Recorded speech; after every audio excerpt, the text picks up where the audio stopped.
Inside a high-security prison buried deep in the desert, a black inmate walks alone in the yard. Naturally, he quickly becomes a target for the gangs that rule the block. But when they try to eliminate him, they never could have guessed that this man is not just a prisoner, he's a former Navy SEAL, a ghost from the battlefield trained to disappear and strike without mercy. And they're about to find out what happens when you corner the wrong man. Before we continue, I would like to know where in the world you are watching this story from. Let us know your thoughts in the comments below, and be sure to subscribe so you never miss out on inspiring and impactful stories like this one.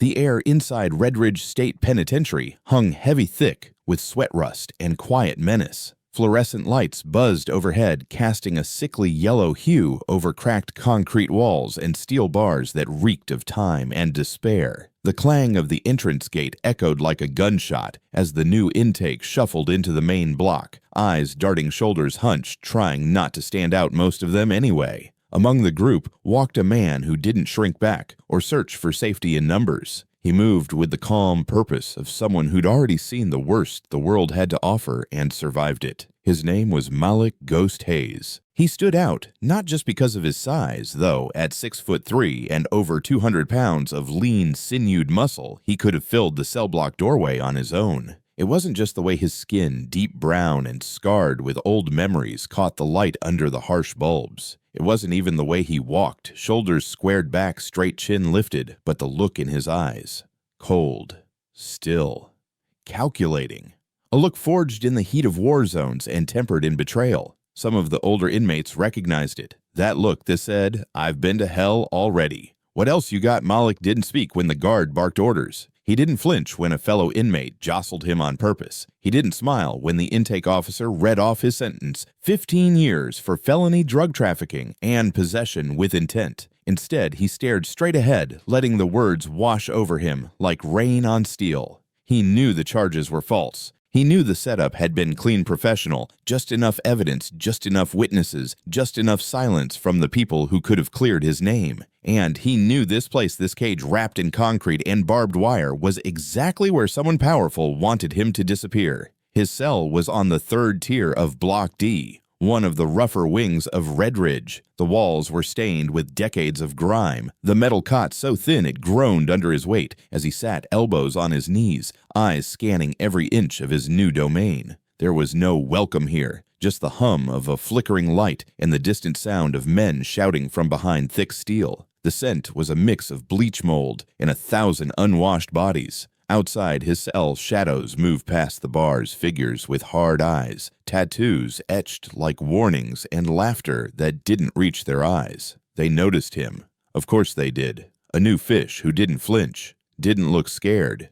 That was all it took. He caught his first glimpse of them during mess. 6 men at a corner table, their posture too relaxed, their eyes too focused. The one in the center leaned back like a king on a throne built from intimidation and scars. Cruz Maddox, leader of the Red Skulls, bald head gleaming under the cafeteria lights, a long knife tattooed down the side of his neck. His gaze met Malik's, and for a moment something passed between them. Not fear, not respect, just assessment. One predator sizing up another. The first move didn't come that day or the next. The Red Skulls watched, studied. They didn't rush. That wasn't Cruz's style. He liked the long game. He liked to break his prey slowly, piece by piece. And Malik, he was the perfect challenge. Strong, silent, mysterious, and alone. But Malik had survived worse than prison gangs, worse than betrayal. He'd spent a decade leading black ops teams into enemy territory, navigating through darkness with nothing but instinct and grit.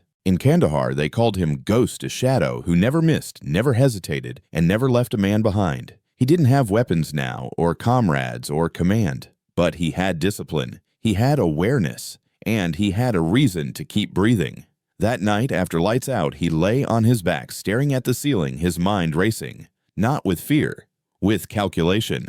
Why Cruz? Why so fast? Most gangs took weeks to move in on new meat, but this felt orchestrated, too precise, too expected. Someone had whispered in Cruz's ear, someone outside these walls. The thought festered like a wound. The next day brought confirmation. During yard time, Malik found himself surrounded, not closely, just watched. Cruz leaned against the far fence, smoke curling from his lips, arms folded across his chest. His crew ringed the yard like hyenas waiting for weakness. Malik didn't blink. He jogged his laps, he lifted his weights. And when he passed Cruz on the 5th lap, he offered the man nothing but stillness. No flinch, no smirk, no fear. That night, the first threat came. A note slipped under his cell door. 4 words scrawled in sharp, angry ink. "You're not safe, Ghost." Malik crumpled the paper without a word, staring into the dark. He knew.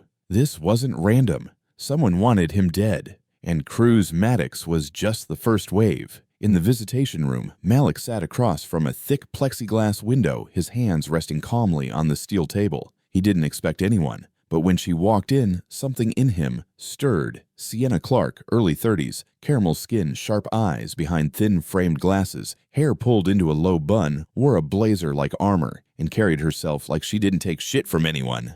She sat down slowly, a folder in her lap, her expression unreadable. "Malik," she said softly, picking up the phone beside the glass. He raised his eyebrows, then picked up the receiver. "Didn't think I had any fans left."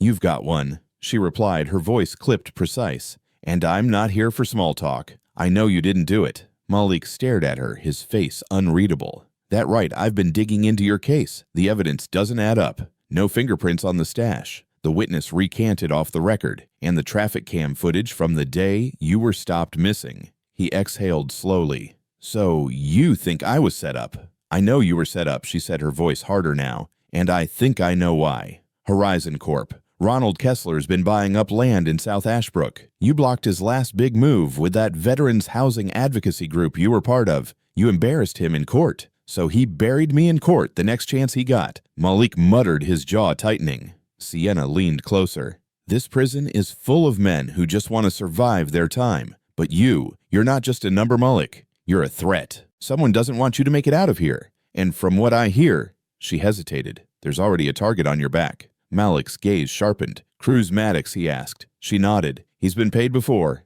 Favors for favors. He runs Red Skulls. I think someone paid him to make sure you don't last long." Malik's grip on the phone tightened slightly, but his voice remained calm.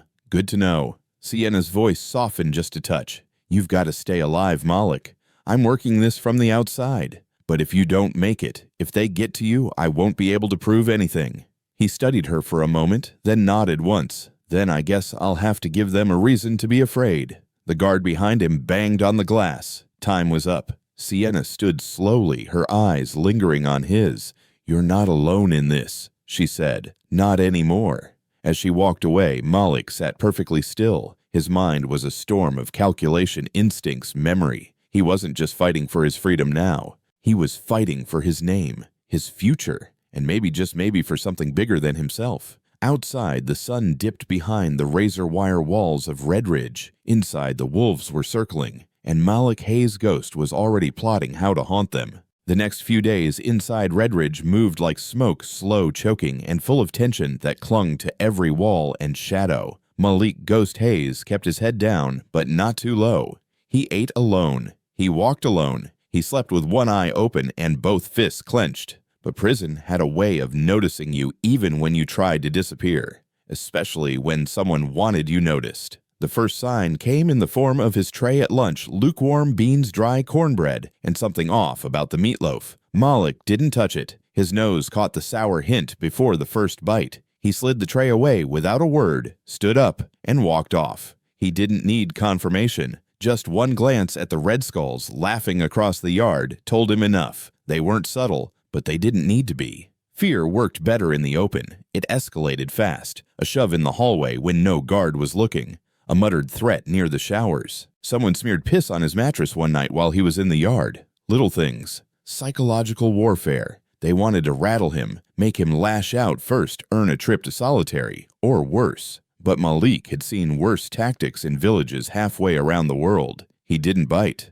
Not yet. He counted the looks, measured the spacing of shadows, clocked every face. Cruz Maddox wasn't leading a gang. He was commanding a unit. His lieutenants moved like soldiers, controlled, loyal, and disciplined. Cruz didn't bark orders in front of everyone. He whispered them at chow, passed signals with nods and finger taps. He was building up to something. Malik could feel it in his bones. The first real attack came on a Monday shower day. Malik waited until most of the others had cleared out. Habit. He didn't like being cornered. But that morning, something felt wrong. The steam was thick, the air still, and too quiet. No laughing, no cursing, just the hum of pipes and the dripping of water. He scanned the corners, nothing but shadows and tiled walls stained with mildew. Then the door creaked open. 3 of them. One held a toothbrush sharpened into a spike. Another carried a sock with something heavy inside. The third had nothing, just fists and a grin full of teeth. Malik didn't flinch. He stepped back slowly, putting his shoulder near the wall, scanning his escape routes. None.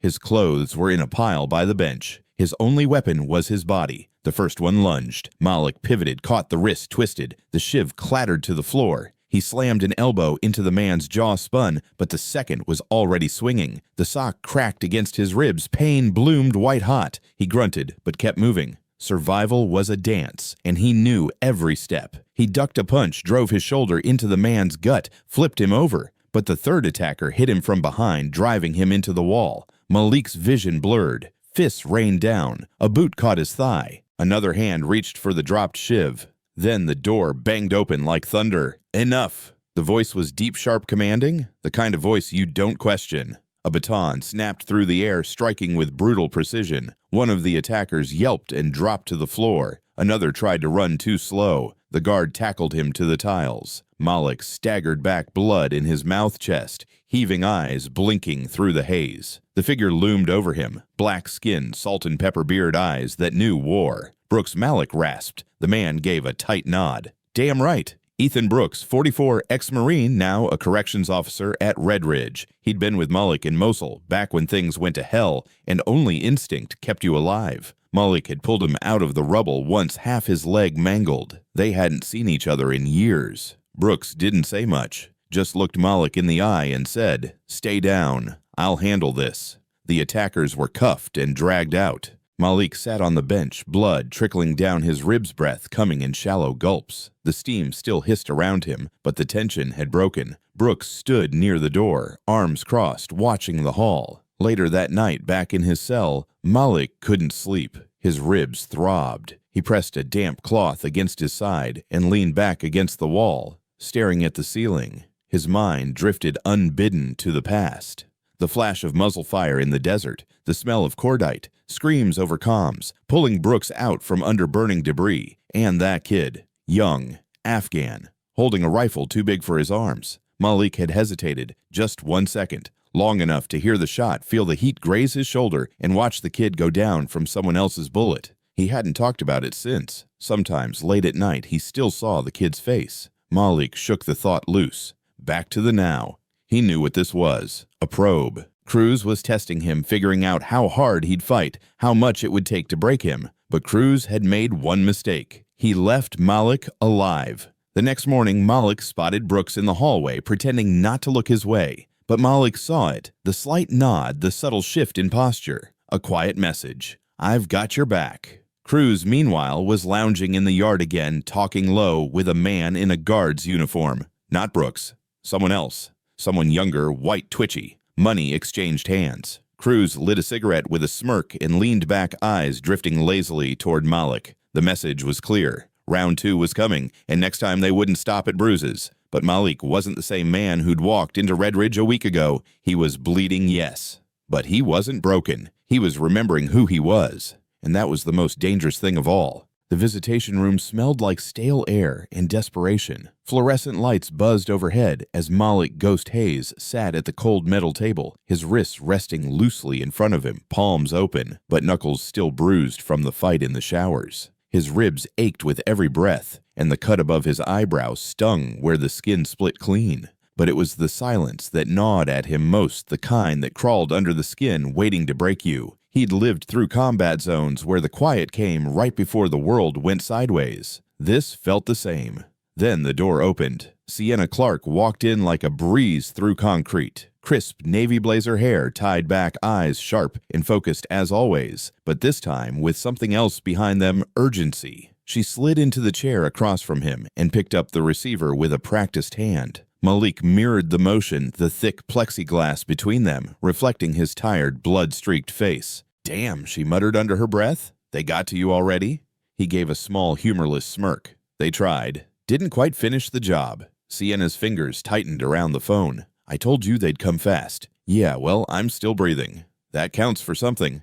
A moment of silence passed between them before she leaned in, her voice lower, tighter. I've got news. The appeal, it's not dead. I've managed to get a judge to agree to a formal review. The evidence inconsistencies, the lack of chain of custody documentation, the missing camera footage, I packaged everything. And he's listening. Malik blinked slowly, his face unreadable, but his shoulders shifted just slightly, like something heavy had eased off, even if just a little. How long? She hesitated. A week? Maybe less, maybe more. But the court is re-examining your case. Malik's expression soured. A week, he said flatly, more to himself than to her.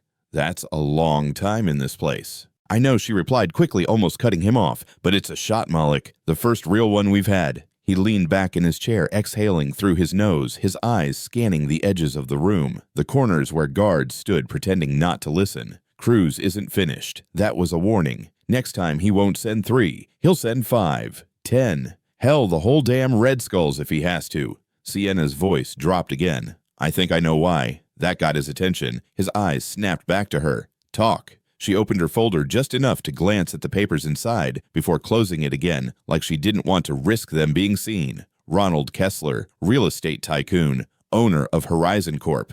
You remember that name? Malik frowned. Yeah. Scumbag tried to wipe out the South Ashbrook district. Low-income families, mostly black and Latino, wanted to raise it and build luxury condos. I worked with the local council, testified on zoning policy, helped block his acquisition. That was 2 years ago. Well, Sienna continued, he hasn't forgotten. And he hasn't forgiven. Shortly after your testimony, one of his pet lobbyists filed a complaint against your nonprofit. Then your housing initiative lost funding. Then you got flagged by a narcotics unit on a bogus tip. And now you're here. It's a pattern. Malik's jaw flexed. So this wasn't just about shutting me up.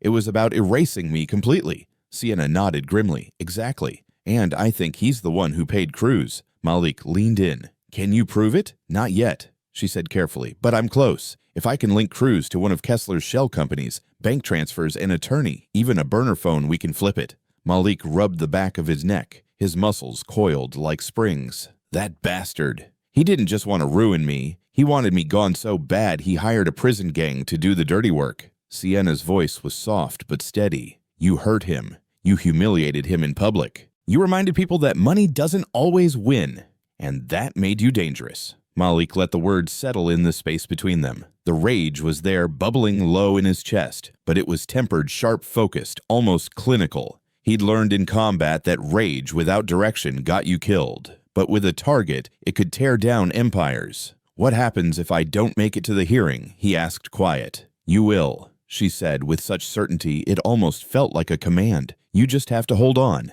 Ethan's watching your back. I'm watching it from here. Malik looked away for a second, his jaw clenched. They poisoned my tray yesterday. Didn't eat it, but I'm not stupid. That was just the appetizer. I'll talk to someone. Try to get you into protected custody. Malik shook his head. Solitary won't stop Cruz. Not if the guards are in on it. Not if Kessler's pulling strings from the outside. I can't hide for 7 days.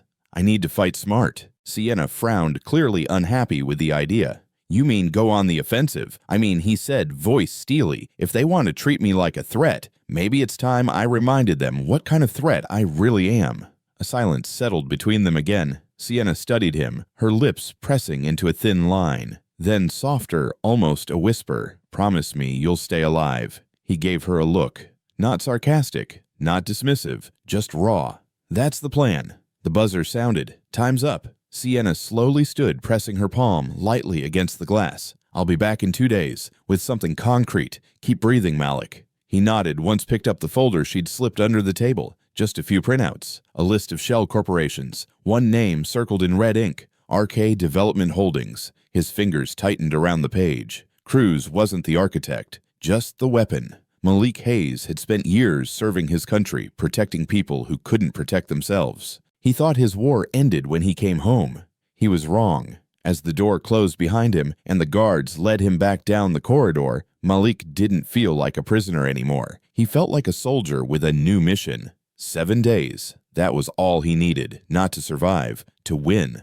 The laundry corridor in Redridge smelled like damp fabric, rusted steel, and mildew baked into concrete. Machines rumbled like distant thunder, turning over the endless load of inmate uniforms, but the hallway behind them, narrow, low-lit, lined with rusting vents and half-dead bulbs, was the place where things happened that the cameras didn't catch, where debts were settled, warnings were delivered, and grudges turned bloody. Malik Ghost Hayes stood with his back against the wall, eyes locked forward, listening to the rhythmic thrum of washers and dryers while his mind calculated angles, numbers, and outcomes like a battlefield map. Across from him stood Darius D. Train Jones, early 40s, built like a freight engine with the mind of a chessmaster, broad shoulders under a stretched khaki shirt, skin the color of deep walnut, and a calm that unnerved even the most seasoned inmates. His eyes didn't dart. They measured. His words didn't waste breath. They cut clean. He didn't run the biggest crew in Redridge, but he ran the smartest. His unit mostly older black men with time respect and no patience for Cruz Maddox's white supremacist circus had survived by knowing when to stand up and when to disappear.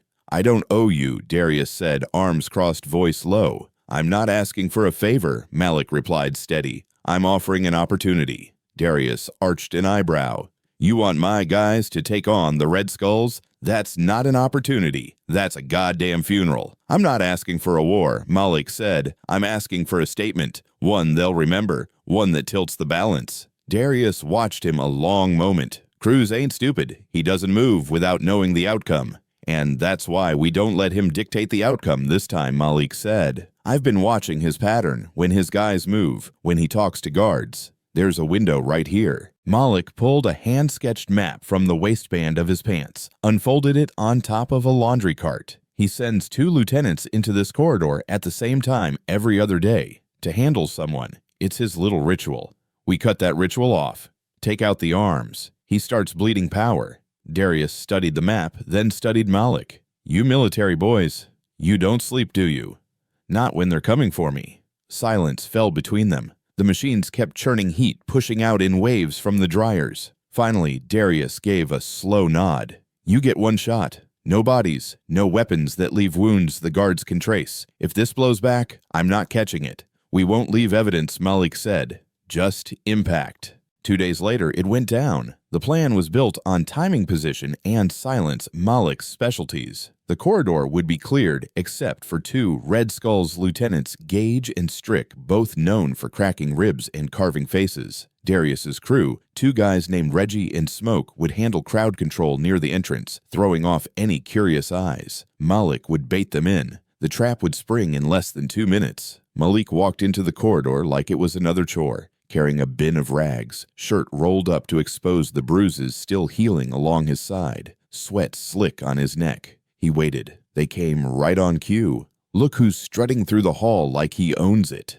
Gage sneered, dragging his knuckles on the wall like a schoolyard bully with a shiv tucked in his sock. "Man forgot who runs this place," Strick added, cracking his knuckles. Malik turned slowly, placing the bin down. His voice was even, calm. "You boys really want to do this again?" Gage rushed first. Predictable, too much confidence, and not enough brain. Malik sidestepped and drove his elbow into Gage's throat, the hit dropping him like a sack of bricks. Strick moved faster, knife coming out in a flick. But from the shadows, Darius struck, grabbed Strick's wrist mid-swing, and slammed it against the wall, the blade clattering to the floor. Malik followed with a boot to the gut, folding Strick like paper. Within seconds, it was over. Both Red Skulls down. No blood spilled. No guards alerted. Just bruises and humiliation. The hallway held its breath. Malik looked down at them, chest rising with measured rhythm. "Tell Cruz, I'm not cornered. I'm not prey.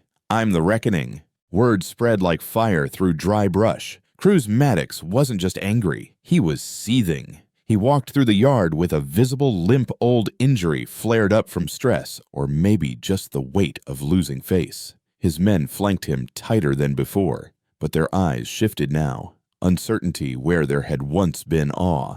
Later that night, Malik sat alone in his cell. The adrenaline had faded. The silence returned. He pressed his back against the wall and closed his eyes, fingers absently rubbing the faded metal of the dog tag that still hung beneath his shirt. His thoughts drifted not to strategy, not to war, but to her, Layla. She used to laugh with her whole body hands waving like music notes, coffee-colored skin, eyes full of forgiveness. The kind of woman who could see the worst in a man and still find something worth holding onto. Malik had never known why she stayed. Maybe she thought she could save him from the battlefield inside his own head. But Cancer didn't care about warriors or their scars. She was gone before he ever stepped foot in Redridge. And now, in the stillness with bruises on his body and blood dried beneath his nails, she was the only voice he wanted to hear. He whispered her name once.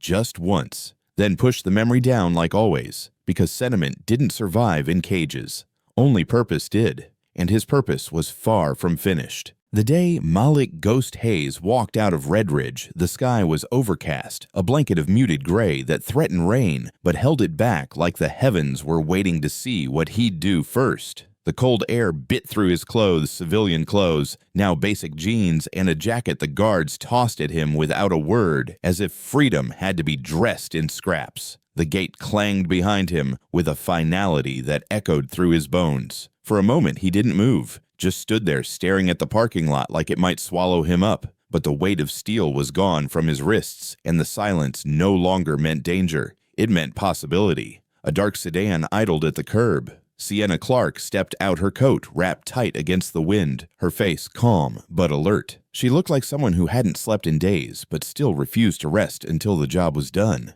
When Malik approached, she didn't smile, just met his eyes with that same unwavering gaze she'd worn through glass and bulletproof partitions. "You made it," she said quietly. Malik stopped in front of her. He looked thinner, harder. The faint scar above his eyebrow had faded into a permanent line. He didn't answer her right away.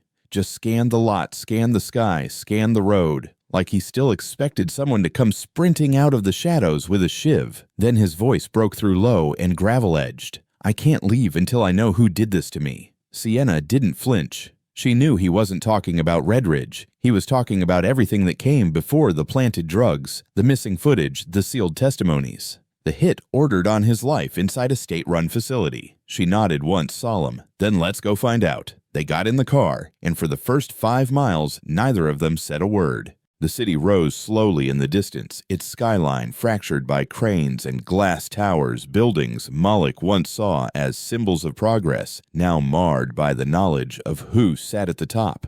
Ronald Kessler, Horizon Corp's golden boy, billionaire developer, community killer, the man who buried Malik's career name and freedom for the crime of standing in his way. "You're officially a free man," Sienna said, finally keeping her eyes on the road. "Your record's under review. The court will likely expunge it, but the judge isn't fast-tracking the process. Bureaucracy. You know how it is." Malik chuckled once bitter. "Yeah, fast to lock a black man up, slow to let him go. I've got eyes on Kessler." She continued, ignoring the jab because she agreed with it. "He's been quiet. Pulled back from public events. Sold one of his companies last week and shifted a ton of assets offshore. It's what guys like him do when they feel the walls closing in." Malik stared out the window, watching the neighborhoods past the old ones with fading murals, corner stores, kids on bikes, and basketball courts with cracked pavement. He's preparing to vanish. Sienna hesitated. "He's preparing for something. I think he's still got one more move left in him." Malik turned to her. "Then we move first."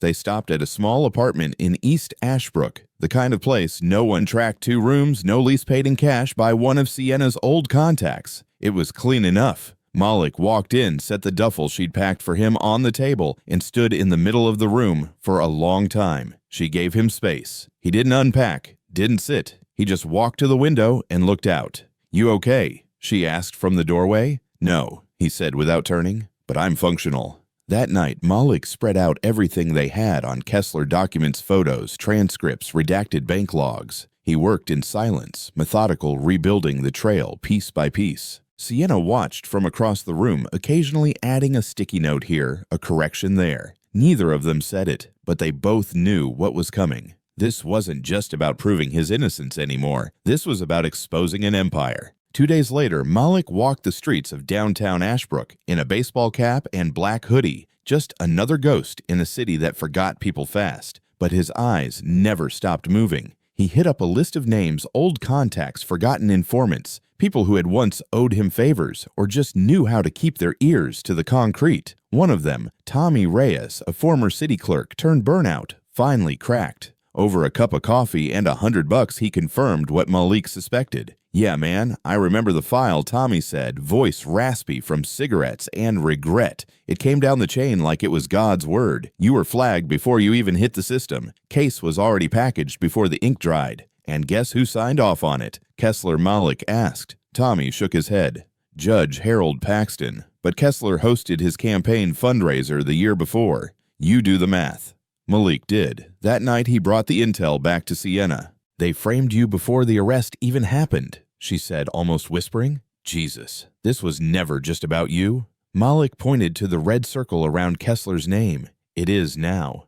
The next morning, the Ashbrook Times ran a small piece about Horizon Corp shifting more funds into a new project, something called Haven Estates, pitched as a revitalization plan for low-income neighborhoods. Malik stared at the article for a long time, then folded it in half. "Kessler's not just hiding," he muttered. "He's starting over." And using the same playbook, Sienna added, "Buy out the land scare off the locals, grease the right palms." Malik's voice dropped low. "Not this time." He stood, pulled on his jacket, and grabbed the map from the table. "You said the judge who handled my case owed Kessler a favor." Sienna nodded. Malik zipped his jacket up. "Let's find the next person in that chain." That night, alone in the apartment after Sienna had left to pull court documents, Malik sat by the window again. The city pulsed below car horns, sirens, laughter, streetlights flickering like stars in the fog. He reached into his duffel and pulled out Layla's bracelet, a simple band of silver beads. He held it in his palm thumb, brushing over each bump like a rosary. Her voice echoed in his head. "Don't just fight for revenge, baby. Fight to build something better, or it'll eat you alive." "I hear you," he whispered, "but I've still got some fire left to burn." Tomorrow, the real hunt would begin. Ronald Kessler had built his empire on silence, intimidation, and money. But now, Malik had something stronger, conviction, and he was bringing it straight to Kessler's doorstep. The warehouse on the outskirts of Ashbrook was the kind of place no one noticed unless they were meant to.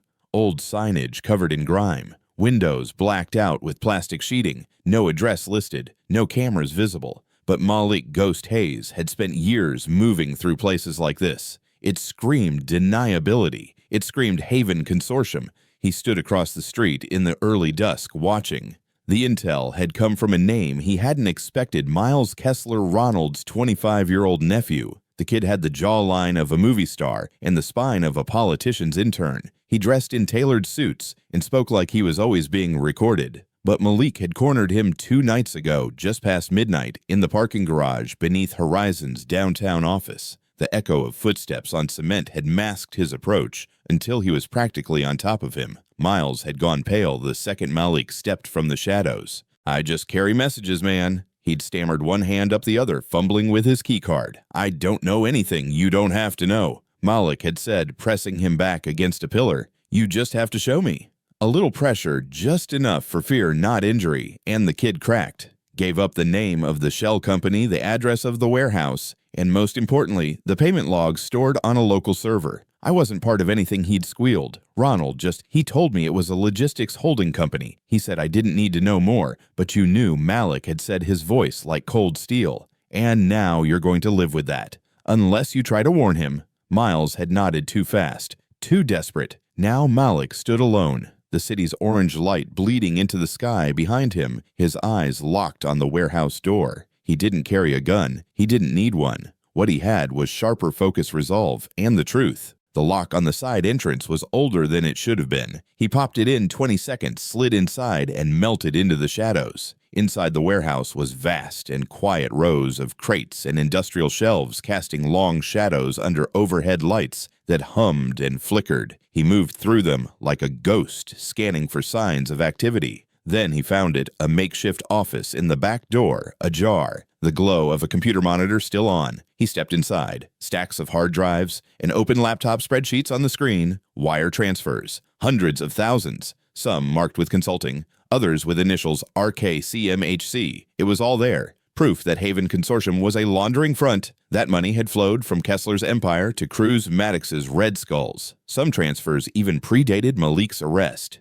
He started downloading files onto a USB stick when the air behind him shifted. He turned fast, but not fast enough. A figure lunged from the shadows, slamming him against the wall. Malik struck back elbow to the ribs, but his attacker didn't flinch. The man was thick, dense, with muscle trained. A scar across his bald scalp. Neck tattoos just barely visible under a tight black thermal. Eyes like dead coals. Ivan Soto, 42, ex-mercenary, cleaner. They crashed into the desk, scattering monitors and cables. Malik ducked a swing, landed a punch to Soto's stomach, but it was like hitting a wall. Soto grabbed him, lifted him off the ground, and drove him back into the shelving. Malik gasped, but kept moving, twisting out of the hold, grabbing a metal clipboard and slamming it across Soto's face. Soto stumbled, but didn't fall. "You're a ghost," Soto said, voice thick with a Spanish accent, "but you bleed like anyone else. And you talk too much," Malik growled. They came at each other again. This time Malik used momentum, let Soto lunge, then redirected, hooked a leg, and sent him crashing into the concrete floor. He scrambled to pin him down, grabbing a broken pipe from a shelf, pressing it to the side of Soto's neck. "I'm not asking again," Malik hissed. "You work for Kessler. You paid Cruz." Why, Soto spat blood and laughed. "You really don't get it, do you? Kessler's not just paying for muscle. He's building a pipeline. Drugs, protection, real estate. He cleans his money through chaos. He creates it, then fixes it. He needed the Red Skulls to run prisons. He needed you out because you kept stopping his deals on the outside. So he put me away," Malik said, his voice tightening. "Framed me. Sent Cruz after me." Soto's grin didn't fade. "And you walked into the fire." Again. Malik pressed the pipe harder. "What else? He's meeting with city officials next week," Soto said. "Going to announce a new investment, Haven Estates, but it's a front. He's buying out land from people he put in jail. He made the poverty. Then he sells the cure." Malik's breath grew steady. His grip loosened. "You're going to disappear now," Malik said, rising to his feet, still holding the pipe. "And if I ever see you again, I'm finishing this." Soto coughed but didn't follow. Malik backed out of the room, grabbed the USB, and walked fast into the night. Outside, the sky finally opened up. Rain poured down, soaking the pavement, washing blood and dirt from his hands. He called Sienna from a burner. "I've got it," he said. "Got what everything," he replied. "The transfers, the operation, a witness, and a name that links it all." Sienna's voice crackled through the speaker. Kessler Malik looked back at the warehouse, its lights flickering behind the storm. "Yeah," he said, "but I'm not taking him to court. What are you doing then? I'm burning him down." The Ashbrook skyline glistened under the night haze, its high-rises looming like glass fortresses over the city's broken bones. At the heart of it all stood the Horizon Tower, 35 stories of polished corruption. On its top floor, behind mirrored windows and biometric locks, Ronald Kessler was preparing to bury every secret that had kept his empire standing. No press releases. Just a closed door meeting with lawyers, accountants, and dirty politicians ready to wipe every trace of his darker dealings off the grid. If everything went right by sunrise, his sins would vanish. But Malik Hayes wasn't going to let that happen. Across the street, in a borrowed van with its engine off and windows tinted, Malik sat with Sienna Clark beside him. The city buzzed around them, distant sirens, low beats from a rooftop party, the click of heels on sidewalk concrete. But inside the van it was silent, the air heavy with anticipation and the electric hum of a laptop screen illuminating their faces. "We don't go in guns blazing," Malik said, his voice low, methodical. "We play it like we're already inside. We make them react to us." Sienna nodded, watching him map the building's schematics on the tablet. Security starts at the lobby, 2 guards plus camera tracking in the elevators and service entrances. Keycards rotate every 12 hours. "I don't need the front door," Malik replied, tapping a rooftop maintenance entry. "They've got a drone antenna up here. Non-patrolled. That's our window." Sienna raised an eyebrow. "You scaling 35 stories in the dark now. I'm taking the elevator," Malik said, smirking. "But I'm getting on from the top." He reached into a small duffel and pulled out a coil of rope carabiner's gloves and a harness that looked military issue, because it was. "I served with a guy who used to rappel into buildings just to change the TV channel in enemy bunkers. He called it ghosting in. Tonight, I'm going to haunt the hell out of Kessler." Just past midnight, Malik was 10 stories up on the adjacent building, clad in blackface, hidden behind a matte mask rope anchored to the reinforced rail of the rooftop HVAC unit. He took a deep breath and stepped over the edge. The descent was silent,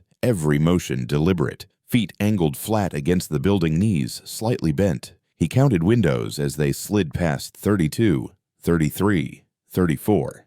At 35, he braced, hovering just above the ledge. The conference room beyond the glass was dimly lit, but Malik's angle gave him a clear view. Kessler stood at the far end of a long black marble table, flanked by two men in suits and one in a charcoal tactical vest. The bodyguard, clearly ex-military eyes, cold back, never turned to the glass. Laptops were open, phones off. A projector displayed a flowchart labeled Risk Mitigation and Legal Sanitization. Malik pressed a tiny suction mic against the corner of the window. The voices came through faint but clear. "Transfer the rest of the Red Skull's payout to the dummy account," Kessler said, "and delete every mention of Haven Consortium before this meeting ends." "The files are backed up in Frankfurt," one man replied. "Encrypted, but we need authorization to scrub globally." Kessler's lips curled into a sneer. "You have it. I want all records purged within 12 hours. By the time Hayes wakes up tomorrow, he'll have nothing left to prove." That was all Malik needed. He triggered the transmitter. Back in the van, Sienna's screen blinked green. "We're live," she whispered. "Signal's clear. Audio's clean." "Start the upload," Malik replied, "and send the ghost code to the mainframe." She clicked a sequence on her keyboard. "It's in." "You sure about this? I want them to feel what I felt." Malik said, his voice flat, powerless, exposed. Inside the conference room, the projector screen flickered. Lines of code suddenly bled across the display, cutting off the flowchart. Kessler blinked. "What is this? Something's wrong with the feed," one of the techs said. "We're being overridden." The screen went black for 3 seconds, then lit up again, this time with a video feed of Kessler himself, sitting at a past meeting 2 years prior. The audio was clear, his voice sharp. "Make it look like he was holding. I want the arrest airtight. Find someone in narcotics who'll testify if we grease them right." Kessler froze, his face drained of color. Malik, still suspended outside, tapped lightly on the glass with his knuckle. Kessler turned toward the sound and saw him. Just a silhouette, just a shadow with a pulse. Panic spread instantly. The man in the tactical vest reached for his gun, but it was too late. Malik was already gone, rope reeling him up into the night. 3 hours later, the video had gone viral. The audio logs were sent anonymously to the Ashbrook Times, 3 federal prosecutors, and every board member on Horizon Corp's investor roll. Kessler's empire collapsed in a matter of hours. He issued a statement, calm, controlled, but no one was buying it anymore. Malik watched the press scramble from the safety of a rooftop 5 blocks away. He sipped burnt coffee and let the wind tug at his jacket. Sienna called. "You're not going to believe this," she said. "The DOJ wants to talk. You might get a formal exoneration by the end of the week." Malik didn't respond right away. Finally, he said, "I didn't do it for an apology." "I know," she replied, "but you earned it anyway." He looked down at the city, wounded, restless, corrupt, but not hopeless. Kessler thought power was about control. Malik knew better. True power was knowing when to fight and when to make your enemy expose themselves. The war was almost over, but the mission that had just begun. The Horizon penthouse felt colder now, not just in temperature but in spirit, like the glass and marble had absorbed the rot beneath its luxury and were finally rejecting it. The lights were dimmed, the long conference table empty, but Ronald Kessler remained seated alone near the edge of his empire, a crystal glass of bourbon clutched in his trembling hand. His suit was perfect, his posture straight, but his eyes, red-rimmed, restless, betrayed the cracks, spider-webbing behind the facade. He didn't look up when the elevator chimed, didn't flinch when the doors slid open, but when Malik Ghost Hayes stepped out slow and silent, Kessler's fingers tightened around the glass. "You've got nerve," Kessler muttered, staring out at the skyline. Breaking in again. "You want to play this out in person now? I'm not here to play," Malik replied, his voice like gravel soaked in fire. "I'm here to listen." Kessler turned, finally, eyes narrowing. "Listen to what your war stories. Some final speech before you try to take me down with half-baked conspiracy theories." Malik walked forward, calm and deliberate, and placed a small black object on the glass table. It clicked softly, barely audible, but Kessler's gaze dropped to it immediately. A recorder. The light on top blinked once, then again. "You can talk," Malik said, "or I can press play on what I've already got." "And believe me, Ronald, what I've got already makes you look guilty." Kessler stood slowly, nostrils flaring. You think this makes you a hero? You're just another ex-con with a grudge. You think the media will care about what some disgraced SEAL turned inmate has to say. I don't need the media, Malik said, stepping closer. I've got names, timelines, payments, Cruz, Soto, Miles. I've got bank records and encrypted chats. And I've got a dying city that wants someone to blame. So go ahead, tell me again how untouchable you are. Kessler's jaw twitched. He tried to laugh, but it died halfway. You don't get it, he said finally, his voice shaking. You never did. This city's built on rot. You think I started it, I just learned how to use it. The land deals the zoning boards, the judges, they were all ready for sale. I just paid more. Malik didn't move. Kessler walked to the bar, poured another drink, his hands no longer steady. They were going to sell that neighborhood anyway, he said. You think your little community center was going to stop a billion-dollar redevelopment? You embarrassed me. You cost me investors. Made me look weak. I couldn't let that slide. So you had me framed, Malik said flatly. Kessler nodded once. No deflection this time. I told Soto to clean it up. Found a few cops who owed me. Gave them a bag with enough product to look like a distribution charge. I didn't even have to ask twice. Your name was on a blacklist the second you crossed me. And Prison Malik asked, his voice harder now. Cruz Kessler exhaled, then took a long sip. I gave Cruz a number, told him to make it look like another gang hit. Said if he finished the job, I'd triple what Horizon paid him. He got greedy, sloppy, and somehow you survived. Malik's fists clenched, but he didn't move. You really thought that was it? He asked low. I hoped, Kessler admitted, staring into his glass. But I knew someone like you wouldn't die easy. So I planned for it. Paid Soto to watch for you in case you got out. Covered my tracks. Set up meetings to bury the paper trail. And it would have worked. It should have worked. It didn't, Malik said. At that moment, the elevator doors slid open again. Kessler turned, his face pale, the glass slipping from his hand and shattering on the floor. Sienna Clark stepped into the room, flanked by Detective Omar Deeks and 2 federal agents. Kessler backed up, instinct taking over. Wait, no. This wasn't. He broke in again. He threatened me. We have it all, Deeks said coldly, holding up a second recorder synced to Malik's. Confession, premeditation, conspiracy to commit murder, abuse of public office, wire fraud. I could keep going. Kessler's mouth opened, but nothing came out. He turned to Malik. You set me up, he breathed. No, Malik said. You set yourself up. I just hit record. The agent stepped forward, cuffing Kessler's wrists. He didn't resist. Couldn't. The weight of it all, the empire, the lies, the blood finally collapsed on his shoulders. As they read him his rights, he looked back at Malik with eyes no longer filled with rage or arrogance, just disbelief. You don't win, he whispered. I already did, Malik said, calm as stone. Kessler was let out. No crowds, no headlines yet. Just the quiet footsteps of a man who thought he ruled the world, now walking into the same system he weaponized for years. Sienna stood beside Malik, her face unreadable. You okay, she asked. Malik stared at the shattered glass on the floor. No, he said, but I'm finally clean. They left together, the penthouse lights flickering out behind them. Justice didn't always come loud. Sometimes it arrived as a whisper, on tape, with witnesses, and no place left to hide. The courtroom buzzed with a kind of anxious electricity, the air thick with reporters scribbling notes, camera shutters clicking like distant applause, and city officials pretending not to sweat under the harsh fluorescent lights.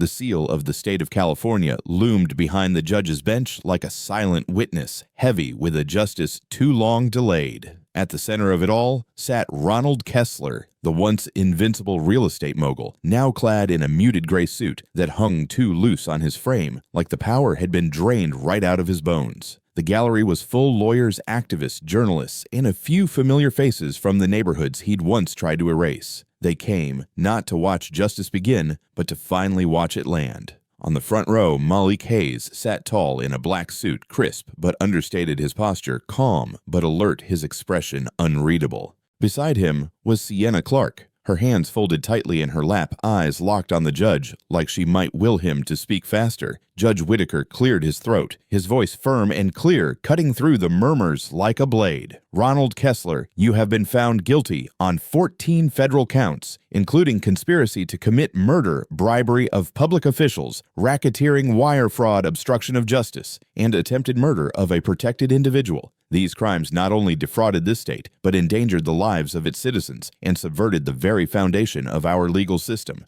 Kessler stared straight ahead, eyes blank, jaw tight. This court, the judge continued, sentences you to 40 years in a maximum security federal facility with no eligibility for parole for at least 30. Furthermore, you are hereby ordered to forfeit all assets tied to Horizon Corp Haven Consortium and affiliated shells. There was a pause. Then quietly, "May God have mercy on your soul." The gavel struck once. The sound echoed like a gunshot. Malik didn't move. He didn't flinch. He simply exhaled, slow and quiet, letting the finality of those words settle somewhere deep in his chest. He hadn't come for revenge. He came for accountability. And today, he'd found it. As the marshals led Kessler away, the room shifted again. Now the cameras turned to the next set of names whispered through leaked files and whispered depositions. Over the following weeks, one by one, city council members, state development board officers, Ashbrook zoning commissioners, even a retired judge were indicted. Their photos flashed across the news like fallen dominoes. Men and women who had once smiled for ribbon cuttings and shook hands in press conferences were now walking into courthouses under federal escort. What began with Malik had cracked the dam wide open. But justice wasn't just about punishment. It was about restoration.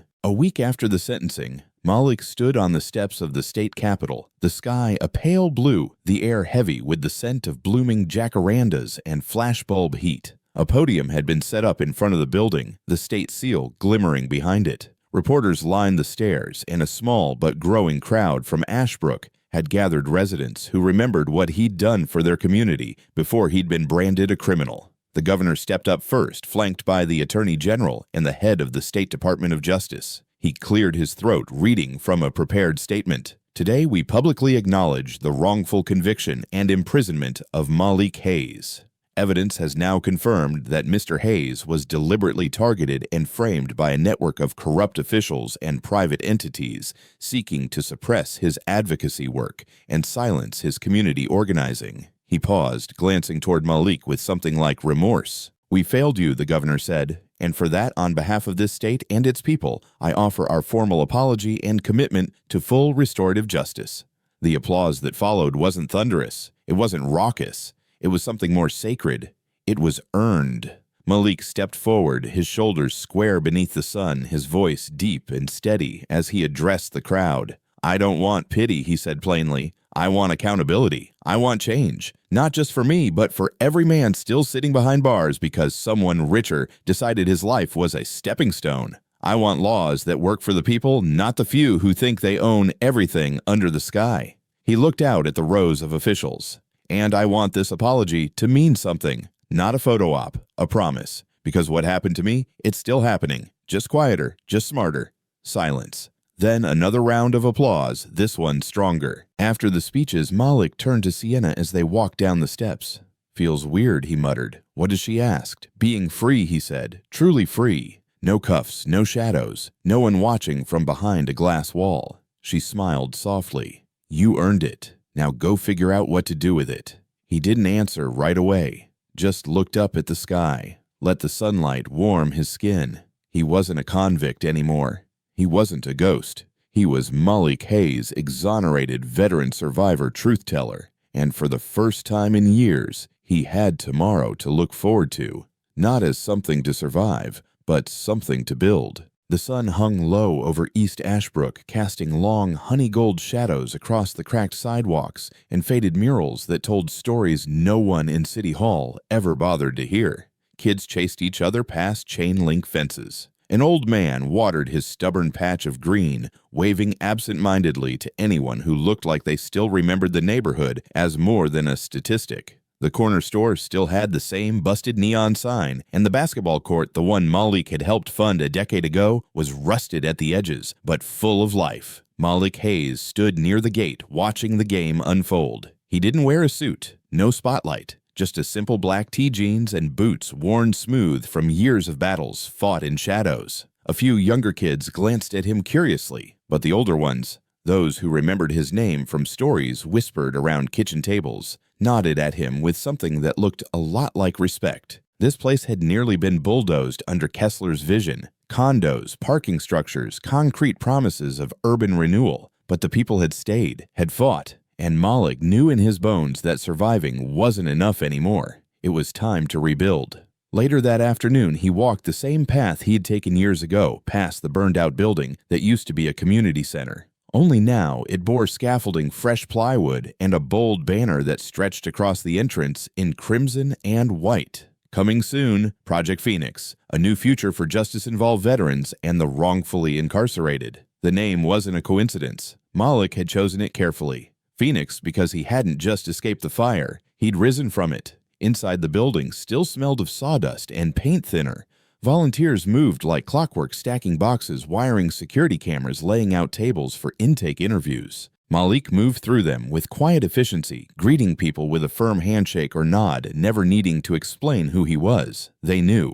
In the main office, a fresh desk waited. No leather chair, no framed medals, just a worn photo of his unit from Afghanistan. And next to it, a neatly folded letter with Ethan Brooks' name on the back. Malik opened it carefully. Brother, it began in neat, looping print. I watched the news. I saw you stand in front of that courthouse, not angry, not bitter, but determined. That meant more than you know. I turned in my badge last week. I spent too many years watching men like Kessler pull strings while men like you got crushed beneath them. No more. I want in. If Project Phoenix is what I think it is, then count me in. I'll be there Monday, ready to build. Malik folded the letter slowly, his jaw tight with emotion he didn't voice. Ethan had saved his life once behind prison walls. Now they were going to save others together. A soft knock sounded behind him. Sienna Clark stood in the doorway, leaning against the frame, her arms crossed, and that familiar fire in her eyes. She was dressed simply, her usual blazer replaced by a denim jacket and a Project Phoenix volunteer badge clipped to her chest. I like what you've done with the place, she said, her voice light but sincere. You thinking about joining the staff? Malik asked, a faint smirk tugging at his lips. She stepped closer, her tone softening. I'm not going anywhere, Malik. Not unless you send me away. He looked at her, then really looked at the miles in her eyes, the scars she didn't hide, the resilience they'd both worn like armor. There was no need to say more. Instead, he walked to the center of the room, where the sun filtered through the unfinished windows and painted gold onto the concrete floor. He spoke quietly, but his voice carried. I've seen what this system does, he said as the volunteers paused, turning to him. I've lived what it breaks, but I also know what it takes to heal. This place, it's not about fixing the past. It's about giving people a future. The room fell silent. But we don't do it alone. He looked at each of them, the ex-con who now handled logistics, the young lawyer who'd once worked in public defense, the veteran adjusting the thermostat with hands that had once held a rifle. We rise together. Sienna stepped to his side. And we don't stop until everyone who's been silenced gets their voice back. Outside, the city kept moving honking horns, shouting kids' distant sirens, but inside Project Phoenix, there was a stillness, a sense of purpose. Malik turned toward the mural being painted on the back wall, half finished but striking. A black phoenix, wings outstretched, rising from a sea of burning chains. Not anger, not revenge, rebirth. And for the first time in a long, long time, Malik Hayes didn't feel like a ghost. He felt like a guide, a builder, a man with a mission not to survive, but to lead. And this time, he wasn't walking that road alone. The story of Malik Hayes is more than just a tale of survival. It's a powerful reminder that even in the darkest, most unjust corners of society, truth can still rise, and so can the people who carry it. From the steel bars of a prison cell to the bright steps of justice, Malik's journey shows us that no matter how broken the system may seem, integrity, courage, and resilience are weapons that no corrupt empire can withstand. He didn't just survive, he reclaimed his name, fought for the voiceless, and transformed his pain into purpose. Malik teaches us that true strength isn't found in revenge or power over others. It's found in rising after being knocked down, in choosing to rebuild when the world expects you to break. His story is one of rising from the ashes, refusing to be defined by a false label, and daring to light the path for others still trapped in silence. And now we ask you, if you were in Malik's shoes, would you have the strength to hold on to who you are? Would you fight for truth even when the world turns its back? If this story stirred something in your heart, if it made you feel think or reflect, then please take a moment to leave a comment below. We want to hear from you. What would you do in Malik's place? What does justice mean to you? And if you believe this story deserves to be heard by more people, if you believe in the power of truth, healing, and second chances, then don't forget to share this video with your friends and subscribe to the channel. Your support helps us tell more stories that matter, stories that uplift, challenge, and remind us of the power we all carry inside. Thank you for being here, for listening, and for standing with voices that refuse to be silenced. Join us to share meaningful stories by hitting the like and subscribe buttons. Don't forget to turn on the notification bell to start your day with profound lessons and heartfelt empathy.